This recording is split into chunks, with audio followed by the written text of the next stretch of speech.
Tadi di perjalanan, kiri gunung, bukit, sebelah kanan juga bukit.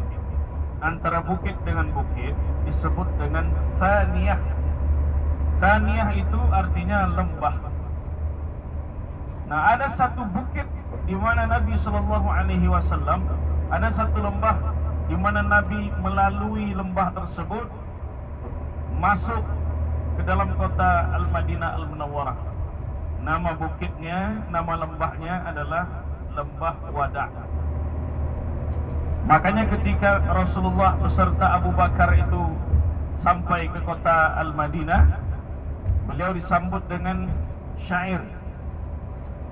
Tala'al badru alaina min thaniyatil wada' wajaba syukru alaina ma da'a lillahi da'a. Tala'al badru alaina, telah hadir di tengah-tengah kita ini purnama al-badru yang datang membawa cahaya. Cahaya itu adalah cahaya iman, cahaya Islam, cahaya hidayah yang masuk melalui lembah al-wada'. Jadi Thaniyah di situ adalah lembah. Dulu Nabi SAW melarang kita menyebut nama kota ini dengan Yathrib.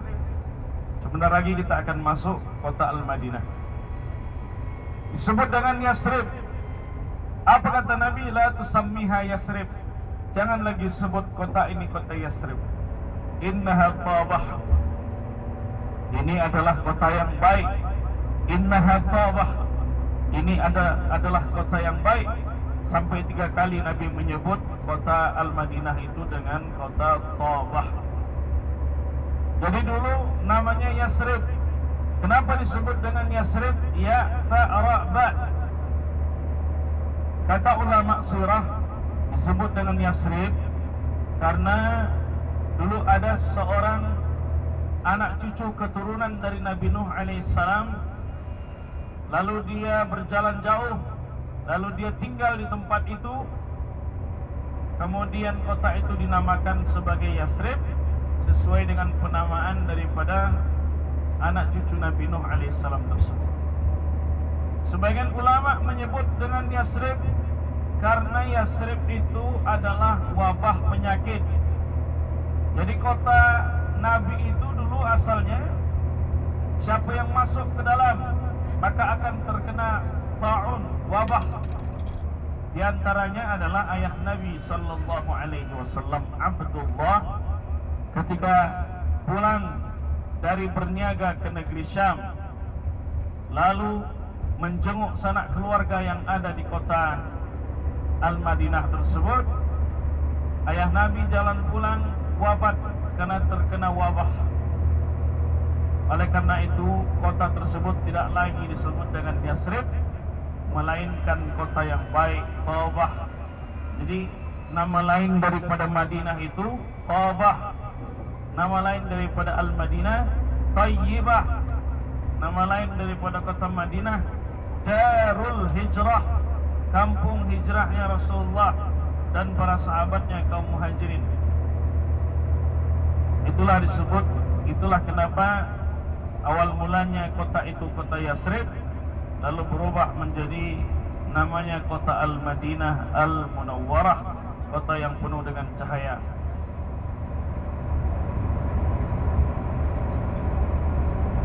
Apa keutamaan kota Al-Madinah Al-Munawwarah ini? Di antara keutamaan kota Rasulullah sallallahu alaihi wasallam ini, kata Nabi,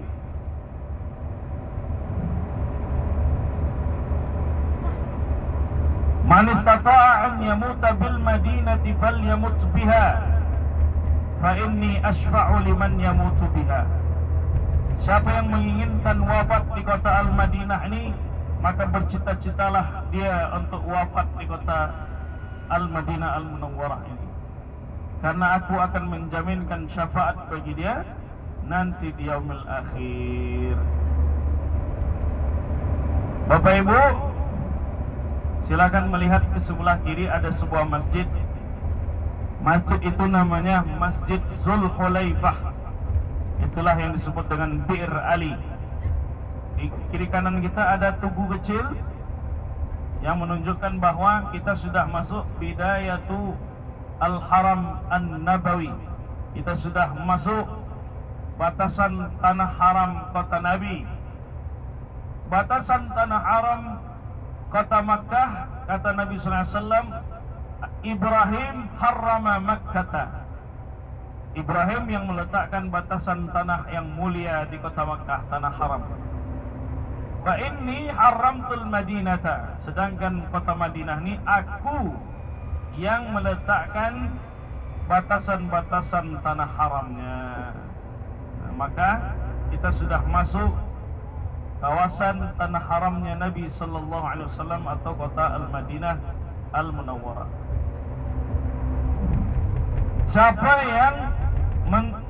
Siapa yang wafat di kota Madinah, maka dia akan dijaminkan syafaat.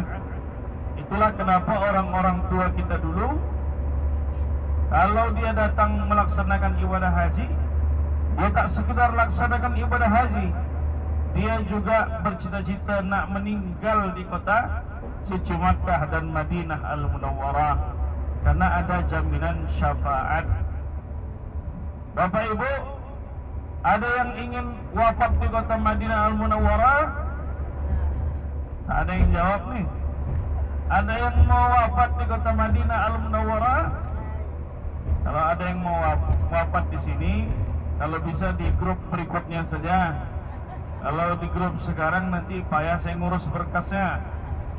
Jadi kita kesini untuk ibadah dulu. Tapi qadarullah, kalau seandainya Allah takdirkan kita wafat di kota ini, maka kita akan dijaminkan syafaat daripada Rasulullah sallallahu alaihi wasallam.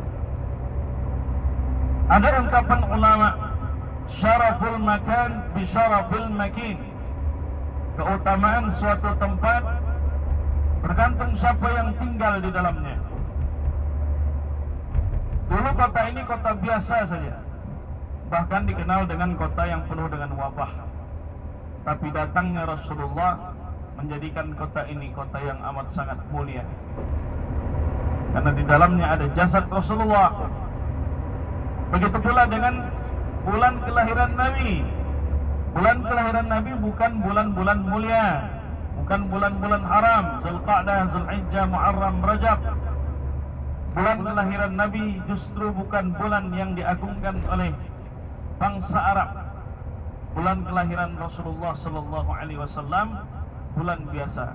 Tapi hikmahnya, kata Syekh Muhammad Sawabi dalam kitab Sirah Tahliliyah, itu beliau adalah dosen kami dulu di Al-Azhar Mesir.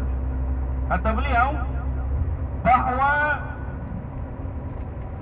Nabi lahir di bulan, kalau Nabi lahir di bulan mulia, di bulan haram, nanti orang akan mengira mulianya Rasulullah itu karena lahir di bulan yang mulia. Maka Nabi lahir di bulan biasa, sehingga bulan tersebut menjadi mulia karena ada sosok yang amat sangat mulia lahir di bulan tersebut. Maka bulan Rabiul Awal dikenal dengan bulan Rabiul Anwar, bulan yang penuh dengan cahaya, karena ada Rasulullah SAW yang lahir di bulan tersebut. Bapak Ibu yang dirahmati Allah Subhanahu wa taala, orang yang pernah merasakan di kota Madinah ini, dia akan menilai bahwa di Madinah lebih tenang daripada di Makkah. Kenapa di Madinah ini kita akan lebih merasa tenang daripada kita berada di kota Makkah Al-Mukarramah? Oh, mungkin Pak Ustaz, di Makkah itu kan kampung Abu Jahal, kampung Abu Lahab, Abu Janda, Abu Gosok, dan Abu-Abu lainnya. Tidak demikian. Kenapa kita merasa lebih tenang di Madinah daripada di Makkah? Bisa jadi itu adalah doa daripada Sayyidina Rasulullah sallallahu alaihi wasallam. Apa kata Nabi? Allahumma habbib ilaina al-Madinata ka hubbina Makkah aw ashad. Ya Allah, berikan kami cinta pada kota Madinah ni seperti cinta kami kepada kota Makkah Al-Mukarramah, atau lebih baik, lebih banyak, lebih hebat cinta kami kepada kota Madinah ni daripada kota Makkah Al-Mukarramah. Kata Syekh Mutawalli Sya'rawi, salah satu ulama tafsir yang datang dari Mesir mengajar di Arab Saudi ini, wafat tahun 98. Kata beliau, Makkah tu fihal jalal, Makkah tu di dalamnya terdapat keagungan, wal Madinatu fihal jamal, sedangkan Madinah di dalamnya terdapat keindahan. Wa nafsu tamilu ilal jamal wa tahabu lil jalal. Adapun hati itu akan condong menyukai sesuatu yang indah-indah dan akan memuliakan, menghormati sesuatu yang amat sangat diagungkan. Maka terdapat keagungan karena di dalamnya ada Ka'bah Al-Musyarrafah. Sedangkan Madinah ini terdapat keindahan karena di dalamnya ada jasad yang Allah puji dalam Al-Quran, wa innaka la'ala khuluqin azim. Akhlakmu begitu indah, akhlakmu begitu agung, wahai Muhammad sallallahu alaihi wasallam. Kota yang tidak akan pernah dipijak oleh Dajjal sampai hari kiamat, dialah kota Al-Madinah Al-Munawwarah. Bapak Ibu yang dirahmati Allah, kita ni tak boleh sebenarnya. Kita ni kalau kita nak berlelah-lelah, bersusah-susah, berpayah-payah untuk berpergian jauh, itu tidak diperkenankan oleh Nabi kecuali memang sesuatu yang sangat bermanfaat. Nah, di antaranya adalah la tushaddur rihal illa ila thalathati masajid. Janganlah kalian, kata Nabi, berpergian jauh kecuali ke 3 tempat saja. Janganlah kalian bersusah-susah untuk berpergian jauh kecuali untuk ke 3 tempat saja, ke 3 masjid saja. Yang pertama, kata Nabi, Al-Masjidil Haram, yang insyaAllah 5 hari lagi kita ke sana. Yang kedua, Masjidi Hadha, masjidku ini, Masjid Nabawi. Yang ketiga, Al-Masjidil Aqsa, Masjidil Aqsa yang ada di Palestina. Jadi kalau nak berkunjung ke sana silahkan.